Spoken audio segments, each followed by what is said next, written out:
because blessing. And I do blessing things, blessing.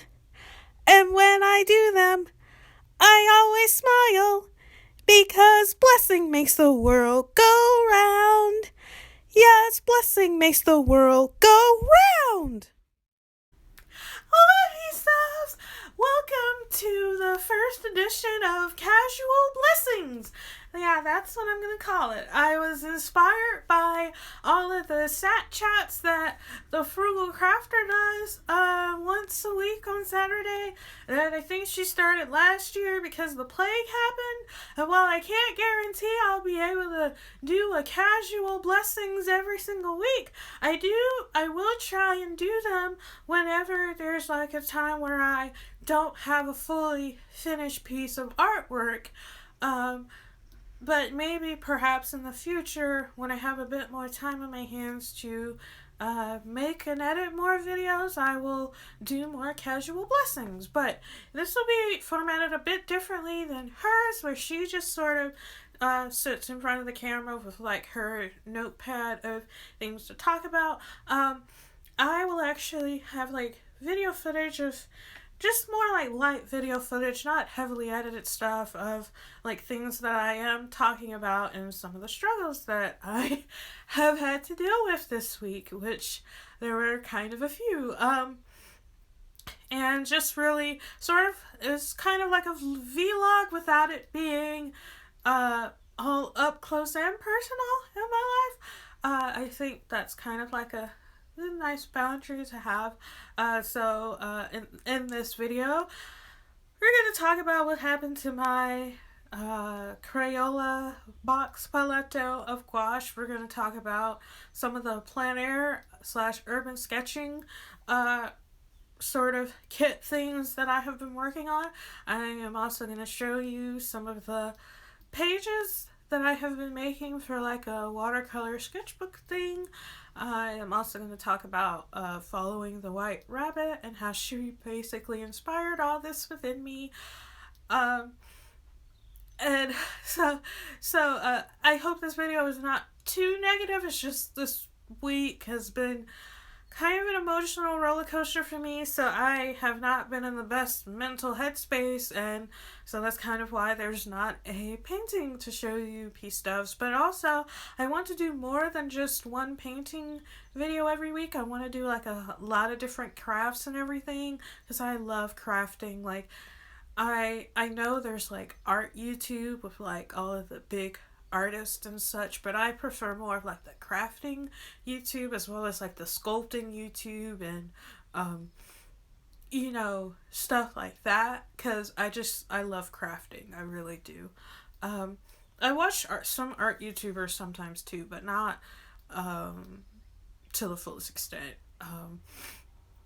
So I just really hope this video is not too negative. What else did I want to say? Yeah, I think that's kind of it. So, let's fly into the video!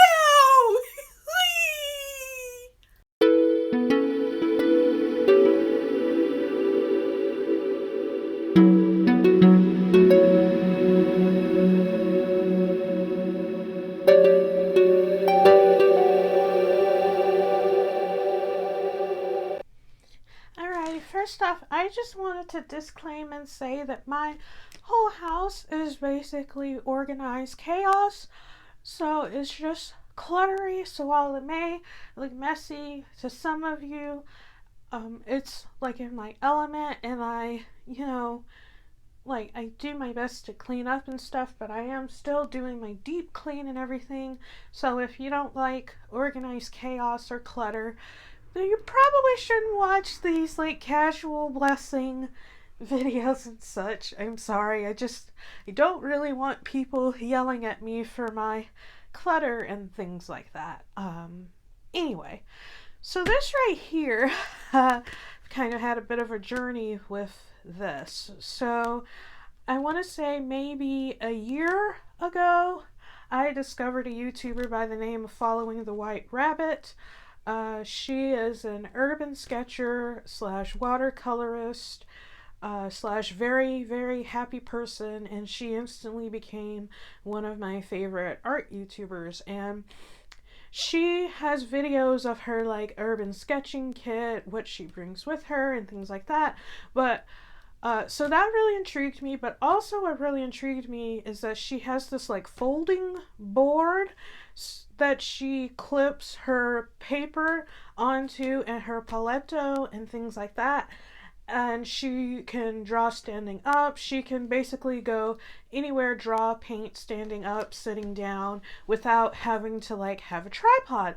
And that really intrigued me because I have been saying in these last couple of videos and blogs, and now vlogs, that I really do want to paint outside. I really do want to do urban sketching and plein air painting, and I would love, love, love to eventually save up enough money to be able to go to my first urban sketching symposium. Obviously, that's not going to happen anytime soon because of the plague and everything, but I really do want to do that, and I am a big believer that the best way to get better at drawing, painting, and such is by doing it from life instead of relying solely on photographs. And I also think with figures, a good way to get better at drawing them is drawing nude figures and stuff. But that's another story. So she has this like folding board that she made, and I wanted to replicate that, but this was about a year ago, maybe around the beginning of last year. Sorry, it's kind of hard to remember because everything before the plague or whatever started. I keep calling it the plague because I'm trying to just, not make it mentally as bad as it is in my head. But everything before that is kind of like fuzzy and feels like it was a decade ago, and everything after that feels like time just sort of stopped. And so she uses what's called coroplast, and I thought that maybe I could replicate that folding board with cardboard, and I'm pretty sure I made some Instagram posts with it when I first made it, and I was proud of it originally, but I tried using it. I had, this is a sketchbook I made myself. It's super thick paper. Well, not thick paper, but it's a thick book. I've had it since September 2018, I think, is my first sketch, and I still haven't finished it. I'm almost done with it, but it's not quite there yet. And I was trying to use it, basically test it out and stuff, and it was not holding up. And I know part of it is because my sketchbook is really thick, but another part of it is that the cardboard is just, it doesn't have that strong of a hold to it. And I thought, well, maybe if I use multiple pieces of cardboard, it'll work. And then I was kind of just like, you know what, let me just try and buy coroplast when I get the chance. But before I get to that, I had basically this is a clear, like, I guess it goes in like a folder or a binder, and I had taped everything down using duct tape, the last bit of duct tape I had at the time, which I haven't bought any more duct tape yet. And I taped this clear, hang on, let me make sure. It's like stuck. Hang on. I taped this clear paper. I'm kind of going on a bit of a warpath right now. I taped this clear folder thing to one side, and I had like one side without any clear thingy on it, and I had this little flap at the top. And so this clear spot was supposed to be where I was going to paint at, because as you know, cardboard is very porous, so if you were to get it wet, it would basically, kind of disintegrate. So I thought, well, maybe I should put a clear paper thing here so it doesn't do that. And I was originally going to also duct tape this part, but I ran out of duct tape. So I had this clear part, and this flap was supposed to be where my paleto went, which we'll talk about that in a little bit. But it was way too wide for my paleto because I did not measure any of this, which that was a big mistake. You should always measure for stuff like this. And it was just too flimsy for my paleto. But I still tried it out. I tested it out because you see these little holes right here? I put little holes with an awl and I put little eyelets in them because I thought if I use those, those metal circle rings that are normally on keychains, I clipped those into the eyelets and such because I wanted to have, let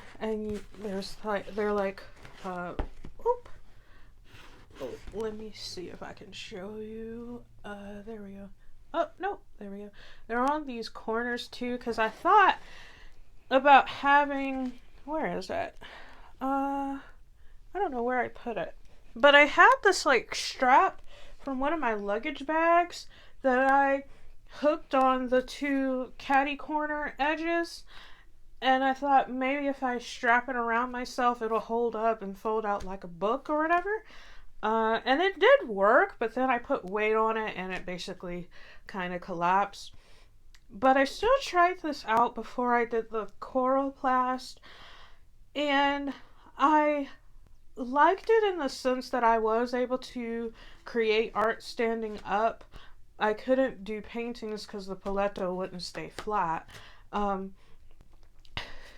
Like this wouldn't stay flat. But I was able to do a few drawings or really quick doodles, and so I liked the sort of, not having to use a tripod because I want to film myself making art outside. But I was thinking with my DSLR, I would need my tripod and everything, and that, it can get kind of heavy having to carry all that stuff. And then when I changed my setup and now I use my phone to film for UP stubs, I was like, well, I don't need a tripod for my phone. I could just use my gooseneck clip and prop it somewhere, which is fine. But I just, this was before I got, a new phone and upgraded my setup and everything. And so I was like, it's just not very practical having to have a tripod and watching my camera on top of me painting with something that's very flimsy. So this year, as in a few weeks ago, I finally bought some coroplast. It came in a much larger sheet than the one that Following the White Rabbit bought in her video, which I will link her video in my blog article, which will be linked in the kokoruptu down below, because her stuff has just really helped me with my plein air / earthen sketching kit and stuff. So I will definitely link that video of her making her board and everything. So let me show you what that ended up looking like.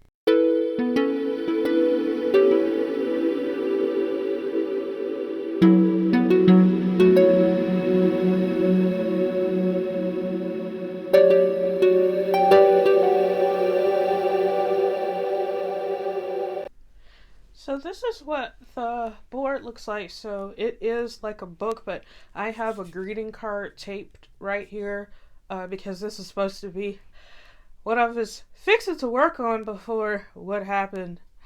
We'll get to that. But this will be a future video. And so this is the coroplast. You may recognize it from, I think it's the same plastic that those political signs use with all the little ridges. And then if you look at it from this angle, you can see the little corrugated parts, but it folds like a book. But if you hold it up, following her instructions, you see it folds, it lays out flat. Even without this greeting card taped down, it folds out flat, which is good. And so I follow her directions like to a T, and I even wrote them down. Let me show you. I write a whole lot of different things in my sketchbook, but one big thing I write is like instructions for how to do things. You see, those are color swatches for my Faber-Castell's old Inktober drawing. But I wrote it all down, all her instructions and all my own little modifications, which there aren't very many, but I wrote everything down.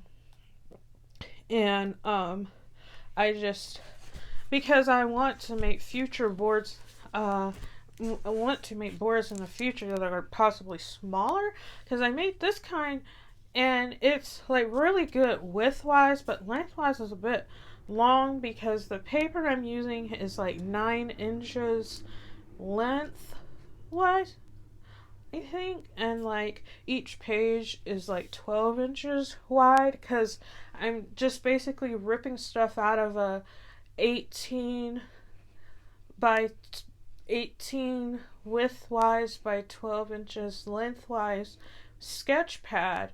And so I just decided to fold it in half for like a little book instead of having to, do too much math.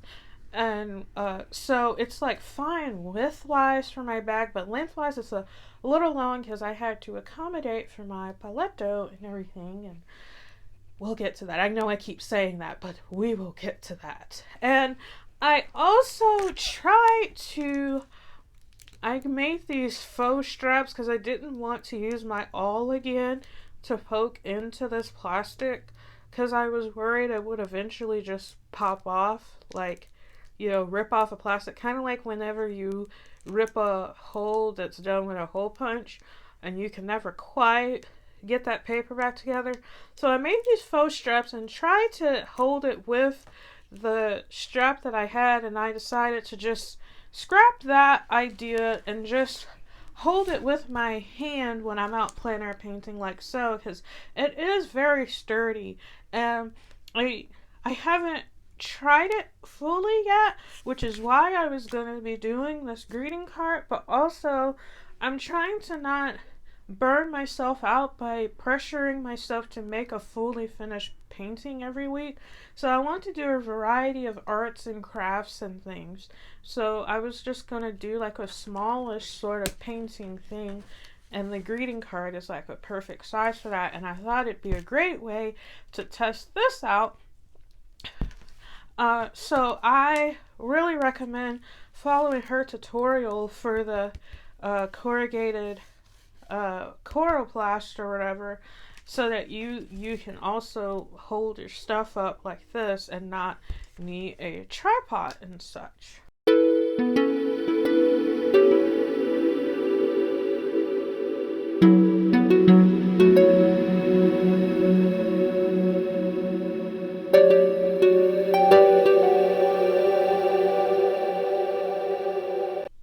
So I have had this, it's actually a Crayola box of watercolors originally. I've had it since I was maybe 11 or 12. My mama got me this set as well as some tempera paints for watercolors, because back then I really wanted to do watercolor art because I really liked Asian watercolor paintings. And so I wanted to do some of that myself. But I didn't use the paints inside because I was more obsessed with my tempera paints, because they came in like little bottles and I thought that was so cool. So fast forward to like 2018, I believe, I tossed out the Crayola paints because I just knew they were junk. And I replaced it with my gouache paints because I discovered that I had gouache, and I also discovered that gouache is re-wettable like watercolor. So I created this whole tin thing, and I had photos of me doing it. I was going to make a blog about it, but I ended up not doing that because it was just a lot of photos and a lot of steps, and I wasn't 100% sure of what I was doing. But it served me well. But in the process of trying to, I was trying to make the bottom magnetic because following the white rabbit, she has a magnetic box paleto of colors because it's made of metal that she uses. And I looked everywhere in my house for like a metal tin of some sort, and the only kinds I have are the ones for like, you know, Christmas cookies that are really round and fat in shape, and those were not going to be helpful to me. So I glued these keys. They are from one of my neighbors was tossing out a bunch of stuff, and she had a really vintage suitcase with these keys. I have 3, maybe 4 keys. So I glued these 2 down because I have been trying so many different ways to make this box magnetic. And then I finally was like, these would work. So I glued these down and then made it magnetic. And I also had, you may have noticed in some of my other videos, I had these white foam core squares that were on the edges here, and I did that because my paleto was very wobbly.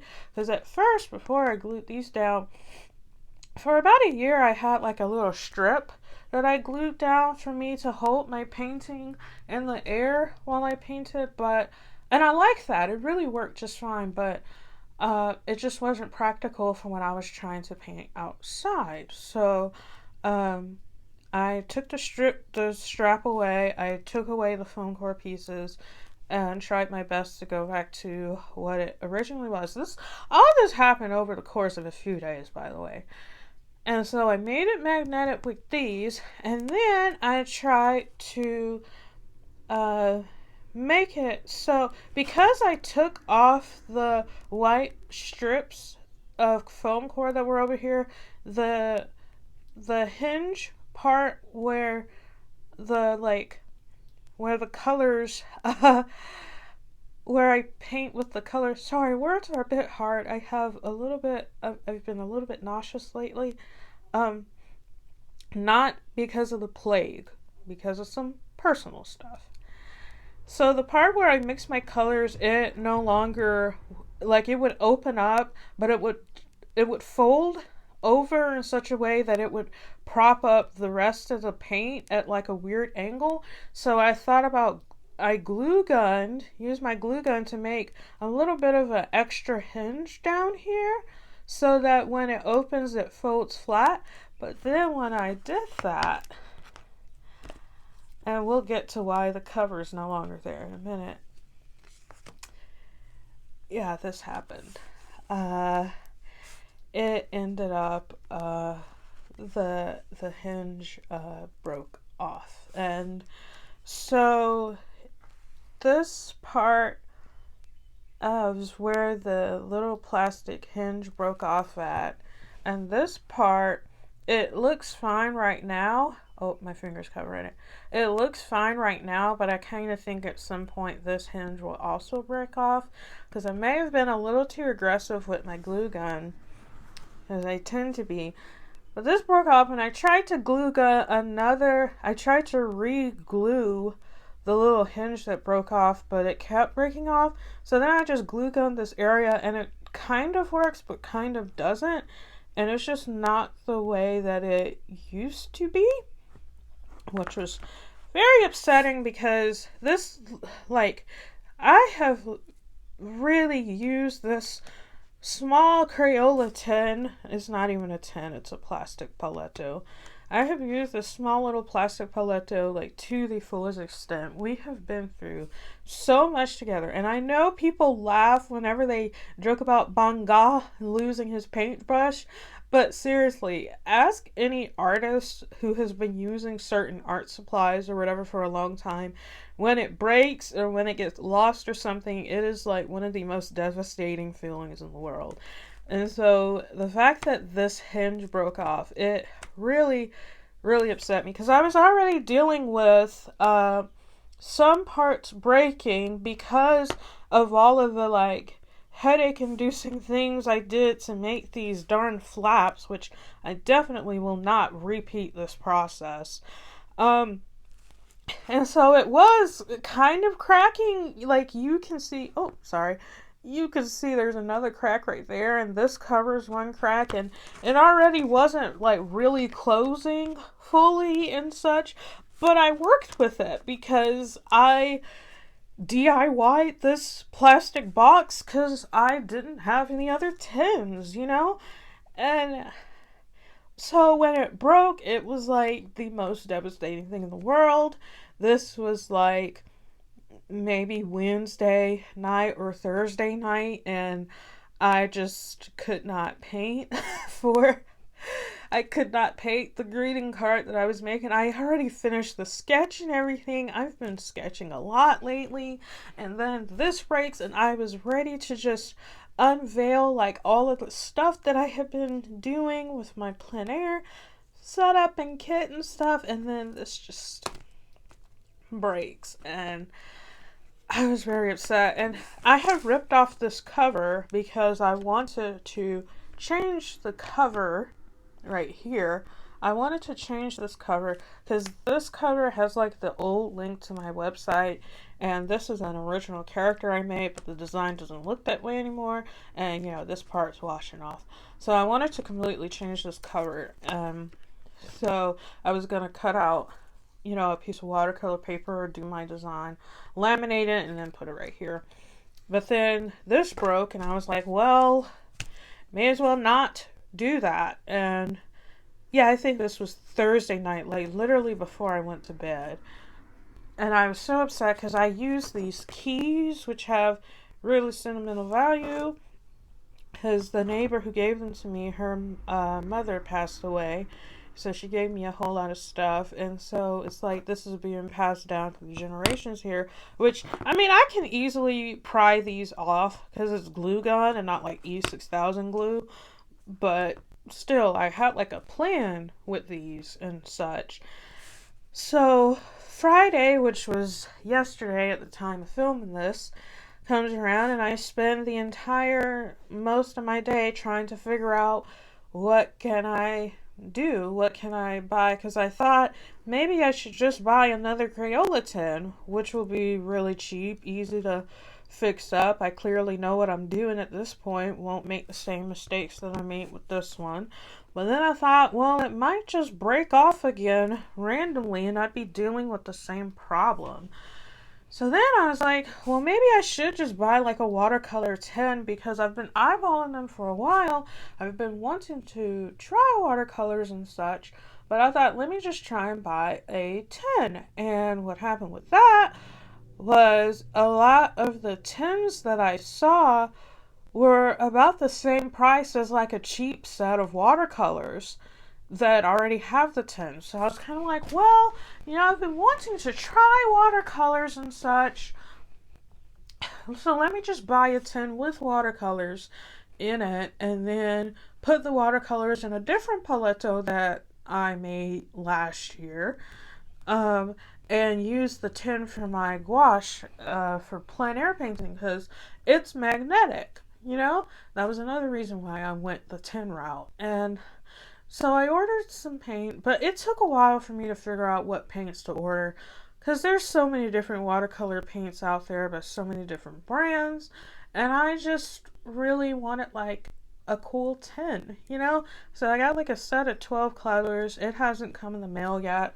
Won't be here till like Thursday, so like a couple days from now. And so I am going to be scooping out this paint, which I think I'll just make a video about me moving all this paint into that new tin or whatever, because this is all gouache. I have my own little method for making gouache actually not crack in the pan, and I've been pretty much using it since I have been painting with gouache. And these 1, 2, 3, 4. Those 4 colors are Winsor and Newton.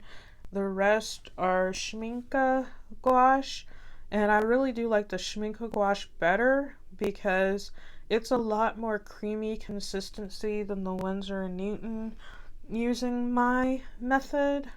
Because I know a lot of gouache artists, they don't like having it dry in the pan. They like to use it straight out of the tube. I personally prefer using it like this because you use a lot less of it. But I've discovered that with the Schminke gouache especially, it does come out a lot thicker.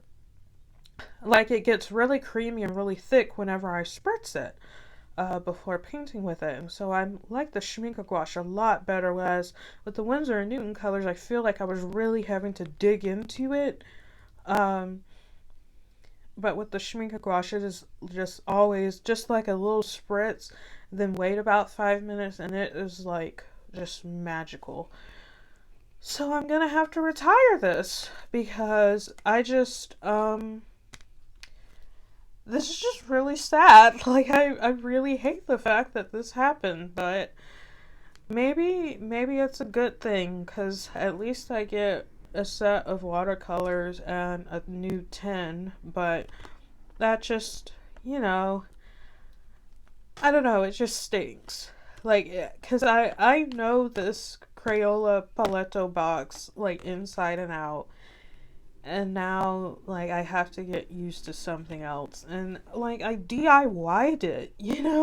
This is just so cool. It looks good in my Instagram photos, my videos, and I mean I'm gonna DIY the tin too that I'm gonna get, but still I don't know.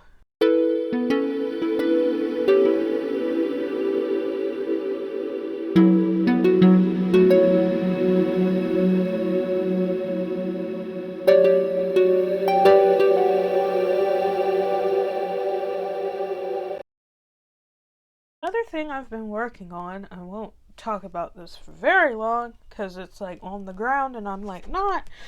I've been, these are the pages that I have made thus far.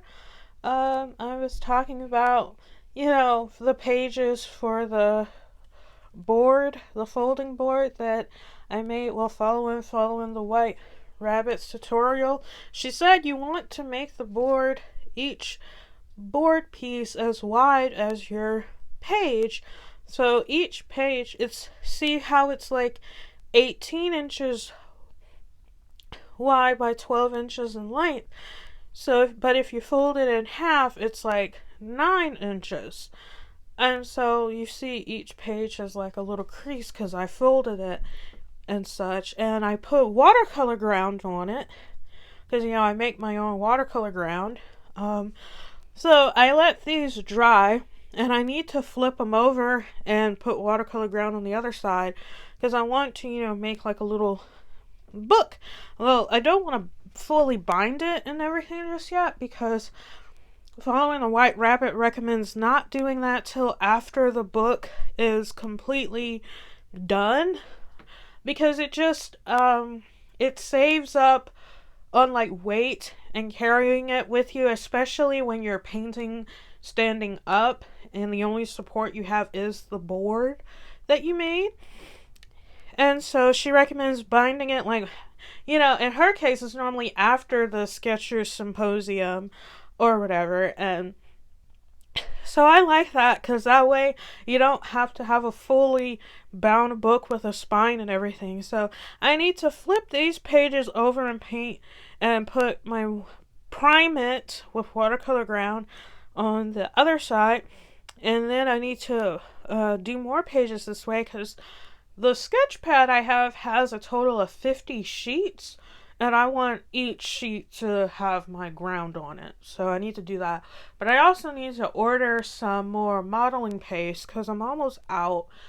And I think I'm going to get the 1 gallon size this time around instead of the 1 quart. Because I think I can actually... if I have been setting aside some money for art supplies these last couple of months. And I think I can swing it. Plus some more Schminke gouache that I've been eyeballing, so there's that. Thank you, Peace Up, so much for watching. I do hope that y'all enjoy like casual blessings. I know I kind of did something similar to this. This may have been back in November. I just didn't call it casual blessings, but we're calling it that now because I just think it's so cool. Because technically, the name of my blog and subsequently the name of these videos is called Colorful Blessings, but I need to like edit the page of my website so that it actually says that. I need to update the basic blog page of my website anyway. I've been meaning to do that. I just haven't done it yet. There's a lot of website and tech stuff that I need to do, but I haven't done. That's kind of it's just these last 2 weeks have just been, just a bit difficult for me. But that's neither here nor there. Nothing for you P-Stubs to worry about. Oh, and there's like a secret project that I'm kind of working on that P-Stubs, members of the P-Stub email nest or whatever, kind of already know about, but I haven't revealed it to the public yet. But it should be revealed really soon. There's just a couple of tech things I need to set up and everything. So if you're members of the P-Stub nest especially, y'all already know what's going on, but it'll all be revealed to the public pretty soon.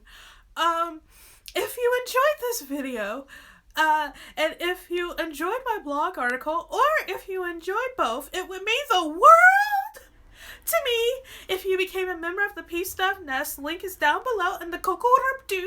The link is blessingvh.art/gimme. That's blessingvh.art/GIMMIE.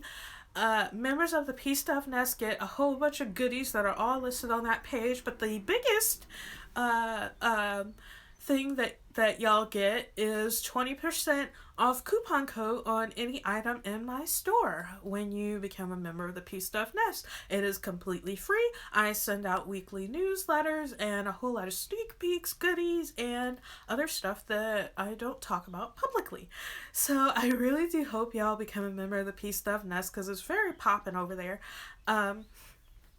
And I also really do hope that y'all enjoyed this video. Even though it is a bit of a sad video, I do hope that at least there is a bit of some joy in the sense that y'all are seeing some of the more behind the scenes stuff. I can't show everything I do behind the scenes, obviously, but I am trying to integrate more of like, there's more to my company than just me painting. So I really do hope that y'all enjoyed it.